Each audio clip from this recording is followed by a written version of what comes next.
Hello दोस्तों, आप सभी का बहुत बहुत स्वागत है हमारे इस चैनल पे। तो हम लोग C++ का कोर्स देख रहे हैं जिसमें हम लोग फंक्शन चैप्टर को पढ़ रहे हैं। Got it? जिसमें फंक्शन का बेसिक प्रीवियस लेक्चर में कंप्लीट किए थे। आज हम लोग पढ़ने वाले हैं फंक्शन एडवांस, यानी कि इसमें और कौन कौन से टॉपिक है उसको पढ़ने वाले। चलिए हम लोग देखते हैं। जैसे कि हम लोग पढ़ेंगे इनलाइन फंक्शन क्या होता है, डिफॉल्ट आर्गुमेंट क्या होता है, रेफरेंस वेरिएबल क्या होता है, call by reference, call by value और कॉल बाय एड्रेस। ये तीनों चीज होते क्या, इनको समझने वाले हैं। Got it? तो चलिए सबसे पहले हम लोग देख रहे हैं इनलाइन फंक्शन। तो सबसे पहले हमको समझना है कि इनलाइन फंक्शन होता क्या है और इसका यूज क्या है। Got it? देखिए फंक्शन क्यों बनाते हैं हम लोग, इसका बेनिफिट देखे थे। Got it? लेकिन इससे कुछ नुकसान भी है। नुकसान क्या है? Every time a function is called, भैया जब भी आप फंक्शन को कॉल कर रहे तो वो हर दफा कॉल होगा। It takes lot of extra time is executing. इसका मतलब क्या हुआ कि हम बोले क्या कि हमको प्रिंट करना ओनली हेलो। क्या प्रिंट करना? हेलो। और इसके लिए एक फंक्शन क्रिएट कर दिए। क्या क्रिएट कर दिए भैया?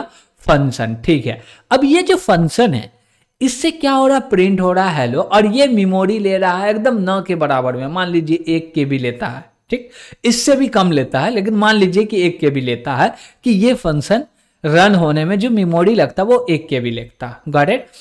अब इसको 10 बार कॉल करेंगे तो 1 KB आएगा जाएगा आएगा जाएगा, ठीक है, कोई दिक्कत नहीं। लेकिन एक्चुअली जानते होगा क्या कि रन टाइम पे जो एग्जीक्यूट हो रहा है मेरा प्रोग्राम, उसमें समय ज्यादा लग जाएगा। क्यों?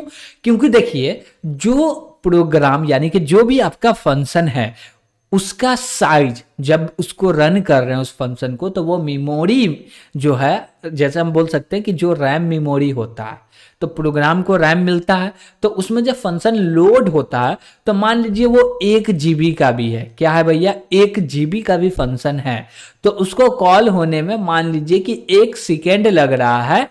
तो ये जो हेलो है ये भी एक फंक्शन है जो कि 1 KB का, तो इसको भी कॉल होने में 1 ही सेकेंड लगेगा। ये चीज समझ में आया? हम बोले क्या कि मेरा कोई फंक्शन है जो कि बहुत ही बड़ा कोई स्टोर कर रहा है, यानी कि स्टोरेज ले रहा है, स्पेस ले रहा, और कोई एक ऐसा फंक्शन है जो कि बहुत ही कम स्टोरेज ले रहा है। Got it? यानी कि स्पेस 9 के बराबर ले रहा।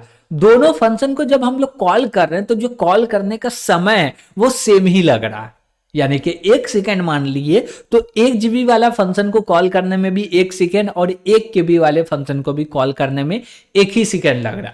तो अब देखिए कि ये 1 GB वाले में 1 सेकेंड लग रहा तो कोई दिक्कत नहीं भैया, 1 GB रैम बचा रहा, कोई दिक्कत नहीं है। लेकिन ये 1 KB बचा के हमारा क्या कर रहा है? इससे कुछ नहीं होने वाला। लेकिन ये जो 1 सेकेंड ले रहा और इसको 10 बार यूज कर रहे हैं, तो 10 सेकेंड तो ले लिए ना रन टाइम पे, कॉल होने में ओनली। क्या भैया? 10 सेकंड ले लिया कॉल होने में। और जब ये 10 सेकंड ले लिए तो जो भी मेरा रन टाइम पे जो भी एग्जीक्यूशन हो रहा वहां पे 10 सेकंड बढ़ जाएगा। तो ये तो प्रॉब्लम है। अभी के टाइम में कोई 1 सेकंड नहीं रुकना चाहता है, 10 सेकंड कैसे रुकेगा? Got it? तो ये तो प्रॉब्लम है। तो अब बोलिएगा भैया ठीक है ये प्रॉब्लम है तो इसको फंक्शन न बनावे। अब फंक्शन नहीं बनेगा तो जो भी हम लोग फंक्शन का बेनिफिट देखे थे कि भैया रीयूजेबिलिटी, इजी टू डिबग, जो मेरा कोड है वो आसान हो जाता, और भी बहुत सारे चीज देखे थे, वो सारे फंक्शन बेनिफिट तो नहीं मिलेंगे। तो वो सब भी लेना चाहते हैं, और फंक्शन कॉल का जो टाइम लग रहा है उसको भी रिड्यूस करना चाहते हैं। तो उसके लिए आप क्रिएट कर सकते हैं इनलाइन फंक्शन। इनलाइन फंक्शन क्या करता है भैया? जो भी आपका फंक्शन है उसको चेक करता है कि इसमें ये कंडीशन को फॉलो कर रहा है, तो इसको इनलाइन बना दो। इनलाइन कैसे बनाएगा? ये कंपाइल टाइम पे प्रोसेस होता है। कंपाइल टाइम पे क्या होता है कि जब हम फंक्शन कॉल कर रहे हैं तो वो कॉल देखता है और डेफिनेशन में जाता है। डेफिनेशन में दिखता है कि भैया ये चीज कंटेन कर रहा है, ये चीज कंटेन कर रहा है, ये चीज कंटेन कर रहा, नहीं इसमें से कुछ भी नहीं कर रहा, तो इसको इनलाइन बना दो। इनलाइन कैसे बनाएगा? इसका जो भी पॉसिबल कोड होगा उस कोड को फंक्शन कॉल से रिप्लेस कर देगा कि रन टाइम पे कॉल ना हो, डायरेक्ट वो कोड एग्जीक्यूट हो जाए। ये काम कौन करेगा? तो ये काम करेगा कंपाइलर, यानी कि कंपाइल टाइम पे होगा, हम लोग को कुछ भी नहीं करना है। Got it? ठीक है।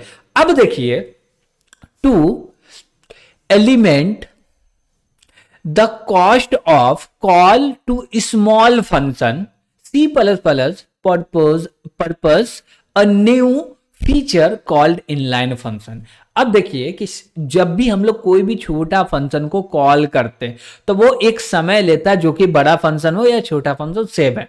तो C plus plus inline function का क्या दिया भैया, हमको एक एडवांटेज दिया कि इसके मदद से ये जो कॉल होने में जो समय लग रहा है 1 सेकेंड, इसको आप रिड्यूस कर सकते हैं। Got it. तो इसके लिए हम लोग क्या करेंगे भैया, तो इनलाइन फंक्शन क्रिएट करेंगे। And inline function is a function. अब ये कोई रॉकेट साइंस नहीं है या कुछ हेवी चीज नहीं है, जैसे कि इसको बोल सकते हो भैया बहुत हैवी है इनलाइन वन, नहीं, नॉर्मली फंक्शन है, बस इनलाइन कीवर्ड का यूज कर रहा है और कुछ भी नहीं। Got it. तो an inline function is a function, ये जो है भैया ये एक प्रकार का फंक्शन है, that is expanded in a line when it is invoked. Got it? Compiler replace the function call with the corresponding function code. Got it? और एक चीज, जब आप कोई भी फंक्शन को इनलाइन बनाते हैं तो हम लोग रिक्वेस्ट करते हैं, कमांड नहीं देते। रिक्वेस्ट यानी कि बोलते हैं भैया आप ये मेरा कोड लीजिए और ये कोड ये फंक्शन में चेक कीजिए, जो भी आपका डिलीमीटर्स है वो सारे नहीं है तो इसको इनलाइन बना दीजिए, या आपकी इच्छा हो तो बना दीजिए। Got it. ठीक है। तो भैया क्या डिलीमीटर्स है, तो बोले क्या कि जब कंपाइलर है वो कंपाइलर बोलेगा क्या कि हम कौन फंक्शन को इनलाइन बनाएंगे, तो वो बोलेगा कुछ रीजंस है, वो रीजन को चेक करो कि वो फंक्शन कंटेन कर रहा है कि नहीं कर रहा। जैसे कि function containing loops, switch, go to, और बोले क्या function with recursion containing static variable, ये सारे चीज आपके फंक्शन में नहीं है तो उसको इनलाइन बना दिया जाएगा। गाइड। इससे हम लोग समझ पा रहे कि ये नहीं होगा तो बना दिया जाएगा। अब मान लीजिए कहीं पे लूप है, अब मान लीजिए कोई स्टैटिक वेरिएबल है, अब आपको लूप लग रहा होगा कि ये एक दफा चल रहा है, ठीक है, लेकिन आपको पता है ना कि ये एक दफा चल रहा है, कंपाइलर को थोड़ी, कंपाइलर तो देख रहा है लूप, लूप का मतलब हो सकता है भैया बहुत बार भी चल सकता है। Got it. तो इसलिए ये सारी चीज देखेंगे, आप बोलेंगे ये सारी चीज नहीं है तो क्या करना भैया, उसको इनलाइन बना देना, और है तो नहीं बनाना। इनलाइन कैसे बनाएंगे, बोलेंगे जब भी हम लोग फंक्शन का डिक्लेरेशन करते हैं ऊपर में तो उससे पहले इनलाइन कीवर्ड का यूज करेंगे, अब बस हो गया, और कुछ भी नहीं करना। तो जब भी आपको कोई भी फंक्शन को देखना पड़े कि ये फंक्शन इनलाइन है या नहीं, तो आपको डिक्लेरेशन देखना पड़ेगा। क्या देखना पड़ेगा, डिक्लेरेशन, और उससे पहले इनलाइन कीवर्ड का यूज किया गया तो वो इनलाइन फंक्शन है। अब बोलिएगा इससे होगा क्या, तो हम बोले इससे आपके आउटपुट पे कोई भी प्रभाव नहीं पड़ने वाला। क्यों, क्योंकि अभी इतना ज्यादा रैम है और हम लोग इतना छोटा प्रोग्राम बनाते हैं कि एग्जीक्यूट होने में कुछ पते नहीं चलता है, डिफरेंस समय का हम लोग को पते नहीं चलता। Got it. ये डिफरेंस है लेकिन, गॉट इट, इसलिए ये कॉन्सेप्ट है, जब आप बड़े प्रोजेक्ट पे काम कीजिएगा तो वहां पे ये चीज की जरूरत पड़ेगी। गॉट इट, कि समय को आप बचा पा रहे हैं। इसलिए बोलते हैं कि भैया सी प्लस प्लस जो है फास्ट है। क्यों फास्ट है, क्योंकि वो बता रहा कि इस प्रॉब्लम को रिजॉल्व करने में समय लग रहा है, तो इस समय को कैसे रिड्यूस किया जाए। गॉट इट, इसलिए बोलते हैं कि सी प्लस प्लस जो है फास्ट है। ओके ठीक है। अब क्या करना हम लोग को, हम बोले ठीक है ये तो थ्योरेटिकल देखे, प्रैक्टिकल करना होगा तो कैसे करेंगे। हम बोले ठीक है, हम लोग एक फंक्शन बनाएंगे जिसका नाम रखेंगे ऐड, और इसके अंदर में 2 वैल्यू लेंगे, बोले इंट ए और बोलेंगे इंट बी। ओके ठीक है। और इसके अंदर में हम लोग क्या करेंगे, बोलेंगे भैया कुछ भी नहीं करना, रिटर्न कर दो। क्या करना है, रिटर्न कर दो। रिटर्न क्या करना है, ए प्लस बी, बस इतना ही करना है। अब देखिए जैसे ये हम लोग a प्लस बी कर रहे हैं, रिटर्न कर रहे हैं, रिटर्न होगा, कोई दिक्कत नहीं। इसमें लूप है क्या, नहीं है भैया। स्विच केस है नहीं, गो टू है नहीं, रिकर्जन हो रहा नहीं, स्टैटिक वेरिएबल नहीं, कुछ भी नहीं है। तो ये तो भैया बन सकता है ना इनलाइन, हाँ तो इसको बनाते हैं इनलाइन। अब ऊपर आए, ये जो इंट दिख रहा है इससे पहले आपको इनलाइन लिखना है, इससे पहले इनलाइन लिखना है। इनलाइन लिखे फिर रिटर्न टैब दिया और ये वेरिएबल का नाम देना दीजिए, नहीं देना नहीं दीजिए। गॉट इट, हटा दिए नाम को और लास्ट में लगा दिए सेमीकोलन, हो गया। अब ये जो मेरा फंक्शन है ये फंक्शन इनलाइन बन के रेडी हो गया। अब हमको पता कैसे चलेगा इनलाइन है, भैया हम रिक्वेस्ट कर दिए, कंपाइलर के ऊपर है, वो चाहे तो इनलाइन बनाएगा, नहीं चाहे तो नहीं बनाएगा। Got it.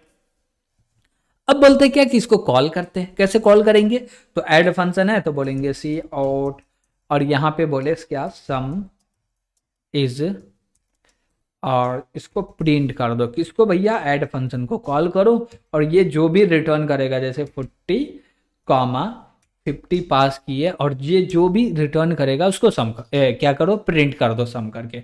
इसको बोले भैया पहले तो कंपाइल करते हैं, कंपाइल हो गया, अब बोलते क्या? इसको रन करते हैं।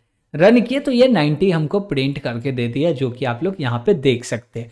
तो ये हम लोग इनलाइन लिख के एक कमांड दिए, कमांड नहीं दिए, रिक्वेस्ट किए हैं कि भैया आपको रिक्वेस्ट कर रहे हैं इसको इनलाइन बना दीजिए, ताकि जो मेरा फंक्शन कॉल होने का समय है वो रिड्यूस हो जाए, और भी कुछ नहीं है। Got it? ठीक है। अब हम लोग आगे बढ़ते हैं और समझते हैं डिफॉल्ट आर्गुमेंट का कॉन्सेप्ट। भैया डिफॉल्ट आर्गुमेंट क्या होता है? We can set default values to the argument in a function to let them allow to invoke it without passing value to the corresponding receiving variable। देखिए इसका simple सा मतलब हम समझाते हैं आपको प्रैक्टिकल में, कि ये मेरा एक ऐड फंक्शन है, इसमें बोले क्या कि और वेरिएबल ले लो, जैसे कि सी ले लिए, और बोले क्या डी ले लो। ओके, इसमें 4 वेरिएबल है, तो ऊपर भी डिक्लेयर करते वक्त 4 वेरिएबल देंगे, तो बोले क्या इंट इंट हो गया 4 वेरिएबल। हाँ, कोई भी दिक्कत नहीं है। अब देखिए कि यहाँ पे 2 वैल्यू पास करेंगे तो ये एरर दे देगा। इसको बोले क्या कि कंपाइल करो, और कंपाइल हो जैसी कर रहा है तो ये एरर दे रहा है। एरर में क्या बोल रहा है भैया? No match function for call to add. भैया अब जिस ऐड फंक्शन को कॉल कर रहे हैं वो मैच नहीं हो रहा। क्यों नहीं हो रहा? क्योंकि भैया आर्गुमेंट की जरूरत है 4, आप पास कर रहे हैं 2। यहां पे देखिए आप पास कर रहे 2 और जरूर रिक्वायर है 4 आर्गुमेंट का, भैया इसलिए नहीं हो रहा। लेकिन डिफॉल्ट आर्गुमेंट क्या बोलता है कि यहां पे 4 वैल्यू चाहिए, तो हम लोग 4 वैल्यू नहीं देंगे, 4 वैल्यू नहीं देंगे, तब भी 2 वैल्यू भी दे रहे तब भी मेरा काम हो जाएगा। उसके लिए आपको डिफॉल्ट वैल्यू सेट करना, तो बोले असाइन सेट कर दो 0। 0 क्यों कर रहे भैया? कोई दूसरा नंबर क्यों नहीं दे रहे? 0 इसलिए दे रहे हैं कि जब ऐड कर रहे हैं तो ऐड में 0 ऐड करेंगे तो कोई भी दिक्कत नहीं, रिजल्ट मेरा सेम ही आएगा। ओके, तो जो भी आपका सिचुएशन है उस हिसाब से दे सकते हैं। अब जैसे इसको कंपाइल करेंगे तो कंपाइल हो गया, कोई भी एरर नहीं आ रहा। अब इसको रन करें, और जैसे ही रन करेंगे तो ये रन हो गया और 90 प्रिंट करके दे दिया। Got it? देखिए 2 वैल्यू पास किए तो उसका सम करके दे दिया। हम लोग 3 वैल्यू पास करते तो उसका भी ये सम करके दे देता। चलिए देखते हैं, तो इसको कॉपी करते हैं। ओके, और बोले क्या कि 3 वैल्यू ले लो और लास्ट में पास कर दिए 10। तो हम लोग दे रहे हैं क्या भैया? एक बार 2 वैल्यू दे रहे, दूसरा बार 3 वैल्यू दे रहे। इसको बोले कंपाइल करो भैया, पहले कंपाइल हुआ, अब इसको रन करो। जैसे रन किए तो एक में 90 आया, दूसरा में भी 90 आया। ठीक है भैया, लेकिन ऐसा क्यों हो रहा है? दोनों में 90 आ रहा, वाई? एक में तो 100 आना चाहिए ना। ठीक है भैया, हम लोग देख रहे हैं ऐड फंक्शन को कॉल किए, यहाँ पे हम लोग प्लस कर रहे हैं a प्लस b, हमको यहाँ पे करना होगा c plus d। Got it? ये नहीं किए थे इसलिए ऐड नहीं हो पा रहा था। Got it? तो इसके लिए सॉरी, हम लोग फिर से कर लेते हैं। कंपाइल किए और इसको फिर से रन किए। अब रन किए तो एक का वैल्यू आ रहा भैया 90, दूसरा का वैल्यू आ रहा 100। Got it? तो हम लोग को समझ में आया कि डिफॉल्ट आर्गुमेंट का कॉन्सेप्ट क्या। और एक चीज देखिए, इसको ये जो मेरा राइट हैंड साइड में है, तो जब भी आप डिफॉल्ट वैल्यू सेट कर रहे हैं तो वो राइट हैंड साइड से सेट होगा, और जरूरी नहीं है कि जो डिफॉल्ट वैल्यू है वो हमेशा 0 होगा। वो आपके फंक्शन के ऊपर डिपेंड करेगा कि फंक्शन के अंदर में एक्चुअली आपका प्रोसेसिंग हो क्या। Got it? तो जो भी काम फंक्शन के अंदर में कर रहे हैं उस प्रकार से डिफॉल्ट वैल्यू को सेट कर सकते हैं। तो हम लोग राइट से सेट कर सकते हैं। अब जैसे हम बोले क्या कि ये लेफ्ट से पहला वैल्यू है, इसको डिफॉल्ट सेट कर दे तो होगा नहीं। अब देखिए जब हम लोग कॉल कर रहे हैं तो बोले क्या कि ये जो 40 है पहला में जाओ, 50 दूसरा में जाओ। 40 पहला में, 50 दूसरा में। अब पहली में हम लोग डिफॉल्ट सेट कर दिए, इसमें डिफॉल्ट नहीं दिए, तब तो ये एरर है। तो हमेशा जो मेरा डिफॉल्ट वैल्यू सेट होगा वो राइट हैंड साइड से सेट होगा और लेफ्ट हैंड साइड तक जाएगा। ओके, तो यहां तक कोई भी दिक्कत नहीं होना चाहिए। दिक्कत होगा तो कमेंट के माध्यम से पूछ सकते हैं। ठीक है भैया, अब यहां पे देखिए कि हम लोग डिफॉल्ट वैल्यू को सेट किए हैं। 4 में कर सकते हैं, 3 में कर सकते हैं, 2 में कर सकते हैं, 1 में कर सकते हैं। ओके, तो ये सेट करके हम लोग क्या किए, इसको कॉल कर दिए। क्या कर दिए भैया? कॉल कर सकते हैं। जैसे इसको कॉल करेंगे तो ये सही है, कोई दिक्कत नहीं, कॉल होगा। एक वैल्यू पास करेंगे तब भी चलेगा, नहीं भी, देखिए यहाँ तीनों में सेट हो गया डिफॉल्ट वैल्यू, तो यहाँ पे एक भी वैल्यू पास नहीं करेंगे तो ये रिटर्न कर देंगे 0। Function can not have non default argument after a default argument. इसका मतलब क्या हुआ कि देखिए ये बोल रहा है, एकदम सिंपल सा बात है जो कि अभी हम लोग डिस्कस किए, कि जो भी मेरा डिफॉल्ट वैल्यू सेट होगा वो राइट हैंड साइड से होगा, लेफ्ट हैंड साइड से नहीं होगा। और एक बार लेफ्ट हैंड साइड में डिफॉल्ट वैल्यू सेट कर दिए तो उसके बाद वाला जो भी राइट में आर्गुमेंट है सब में डिफॉल्ट वैल्यू सेट करना पड़ेगा। Got it? ठीक है, अब आगे बढ़ते हैं। अब हम लोग देख रहे हैं रेफरेंस वेरिएबल का कॉन्सेप्ट। चलिए हम लोग समझते हैं। तो अभी तक हम लोग पॉइंटर के बारे में नहीं पढ़े, तो पॉइंटर नहीं देख रहे हैं, बस यहाँ पे दिया हुआ क्योंकि हम लोग समझे, लेकिन ओनली रेफरेंस वेरिएबल के बारे में हम लोग समझते हैं और नॉर्मल वेरिएबल के बारे में समझते हैं। Got it? अब जैसे देखिए ये एक वेरिएबल क्रिएट किया जिसका नाम रखे x और इसके अंदर में रख दिए 10। ओके, और यहां पे हम लोग क्रिएट किए हैं एक y वेरिएबल जिसको बोल रहे हैं ये रेफरेंस वेरिएबल है, और इसके अंदर में असाइन कर दिए x का वैल्यू। किसका वैल्यू? x का वैल्यू। तो भैया ये x का वैल्यू असाइन नहीं हो रहा, x का रेफरेंस असाइन हो रहा। अब जैसे यहां पे y में प्लस प्लस किए तो इससे इंक्रीमेंट हुआ x के अंदर में और x का वैल्यू हो गया 11। तो इसको बोलते हैं भैया ऑर्डिनरी वेरिएबल, इसको बोलते हैं पॉइंटर, इसको बोलते हैं रेफरेंस वेरिएबल। Got it? ज्यादा अच्छा से नहीं भी समझ में आया तो कोई भी दिक्कत नहीं, फंक्शन देख रहे हैं इसलिए रेफरेंस वेरिएबल का कॉन्सेप्ट थोड़ा देख रहे हैं, और जब पॉइंटर देखेंगे तो और भी अच्छे से समझने वाले हैं। ओके, ठीक है। अब हम लोग बोले क्या कि जब कोई भी फंक्शन को कॉल करेंगे तो रेफरेंस कैसे पास करेंगे। तो देखिए आपको जब रेफरेंस पास करना तो वो पते नहीं चलेगा कि आप रेफरेंस पास कर रहे हैं। यहां पे देखिए हम लोग फंक्शन कॉल कर रहे हैं, ऐड फंक्शन को कॉल कर रहे हैं, ठीक है। अब ये ऐड फंक्शन तो कॉल हो रहा, लेकिन x और z पास कर दिए, पता चल रहा है कि भैया इसका एड्रेस पास कर रहे हैं या रेफरेंस, नहीं पता चल रहा।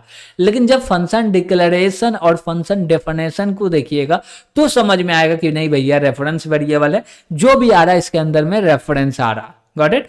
और एक चीज, रेफरेंस वेरिएबल क्या बोलता है कि किसी भी वेरिएबल का हमको रेफरेंस दे दिए तो जब तक हम दुनिया में हैं तब तक उसका साथ नहीं छोड़ेंगे। जैसे कि हमारे इंडिया का हाल है, क्या है भैया कि जब भी मेरा किसी से शादी हो जाए तो जब तक है तब तक उसी के साथ रहेंगे, उसको नहीं छोड़ सकते। ये हमारे इंडिया का कल्चर है। Got it?